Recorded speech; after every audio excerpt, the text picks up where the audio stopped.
welcome back to my YouTube channel. My name is Baratang and this is my platform with Baratang. Today I bring to you the very first episode of Adulting 101.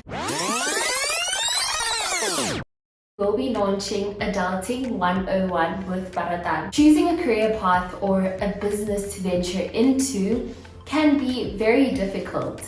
And what's even more difficult is what you do once you're in that career or have started that business and are moving with the train. So Adulting 101 is all about assisting those who are first timers in any industry and in the working environment to help you have a smooth start, not necessarily a smooth journey, but a smooth start, or at least we will be trying to get to that.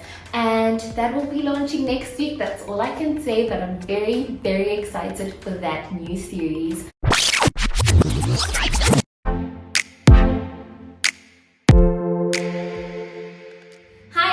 Welcome back to my YouTube channel. My name is Baratang and this is my platform with Baratang. Today I bring to you the very first episode of Adulting 101 and today's episode is titled Purchasing of Your First Motor Vehicle.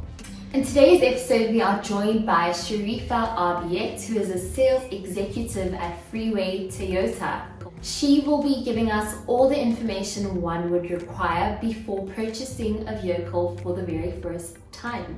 She'll also be giving us tips and advice in order to not make the incorrect decisions in this particular sector of adulting.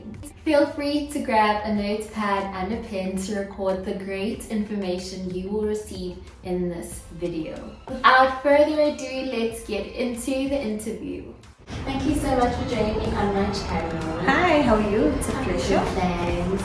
Okay, so how many years have you worked in this particular industry? Okay, so in car sales, I am now 5 years. Okay, I started off at this dealership as a stock controller, which was my building block, and now I'm in car sales. Okay, that's very nice. So the topic today is purchasing of your first car, your first motor vehicle. So as a newly employed person or as someone who is now interested in buying a car, I wouldn't actually know what I need if I'm not buying this car cash. So if you will be using the assistance of vehicle finance, which documents would I be required to bring at the dealership when I come to purchase my car? Okay, so firstly you need to be working for at least 6 to 12 months. Okay. And then you need to obviously have a steady income and want to purchase a vehicle in your income bracket, which is very important. You'd come with your ID, a driver's license, proof of residence, 3 months bank statements and 3 months pay slips. Also, you would come with your expenditure list of all your expenses for the month that you've got, as well as your next of kin. Your details of that. And this is all required to fill in the application. So what we do is you fill in your application, we apply to all the banks and see which bank qualifies you. So that brings me to my next question, which is to do with your affordability and your interest rate. So how is all of that determined when things come back from the bank? Okay, so that is entirely on the bank. I won't be able to exactly tell you how they use it to determine it, but it's all on the bank side. So the bank determines how high of a, I'm lost for words here for minutes. How high risk are you? That's how your interest rate, and that is normally calculated. So they check how high of a risk are you and things like that. It's your affordability of how you, obviously if you earning an income of 12,000 rand, you can't apply for something like a Fortuner, which is way out of your budget. You got to apply for something in your budget. So that is. Alright, and then as a newly employed person, so if I had been working for let's say 6 to 12 months and now I'm ready to buy a car, what steps can I take in order to build my credit score? Okay, so they do see what accounts you have and how good you've been paying your accounts. So obviously, if you pay your accounts well, then you would be considered for finance. Okay. The banks would consider you for finance.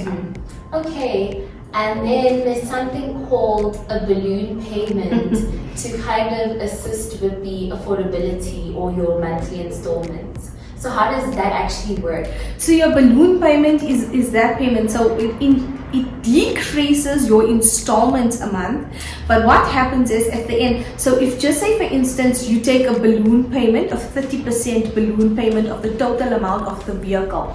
At the end of the 72 months, and you take your finance over 72 months, at the end of the 72 months, on the at 73 months, I'd say, you're going to have to pay the balance of their balloon payment. So if you buy a car, for example, say 200,000 rands, and you take a 70,000 rand balloon payment on the car, after you are done with your installment, you're going to have to pay that 70,000 rand. So you can, some people choose to trade in their vehicles before they actually reach that, or some people actually refinance that balloon payment. It is entirely up to you. Yes. Okay. So by refinancing, you mean like taking another vehicle. You can either take another vehicle and basically add that onto the other vehicle, sort of, because you're going to be trading in that vehicle, and then your settlement amount will be uploaded onto your other vehicle. Okay, so that increases the cost of the new vehicle. Kind of. Okay. Okay, that makes sense. And then when it comes to having either a service plan or a maintenance plan added onto your vehicle purchase, how is that beneficial? It's actually very, very beneficial in the long run, right? The good thing about Toyota brand new vehicles, they come with service plans and warranties. Okay, so all Toyota vehicles come with a 3-year, 100,000 kilometer warranty, and your service plans, obviously, changes from car to car. So you've got like your Agile that comes with 2 services, you've got your Starlet that comes with 3 services from Toyota, and then your bigger cars, they come with 9 services from Toyota.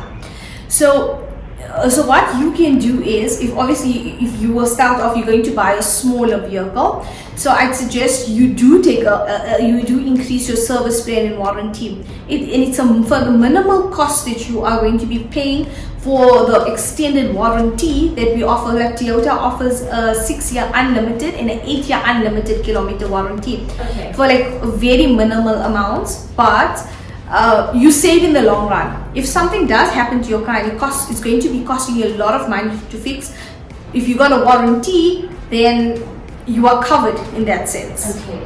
Okay, that makes sense. And then as a first-time buyer, there are a lot of mistakes that people make. Is there any advice that you would like to give to someone who's about to purchase their car for the very first time?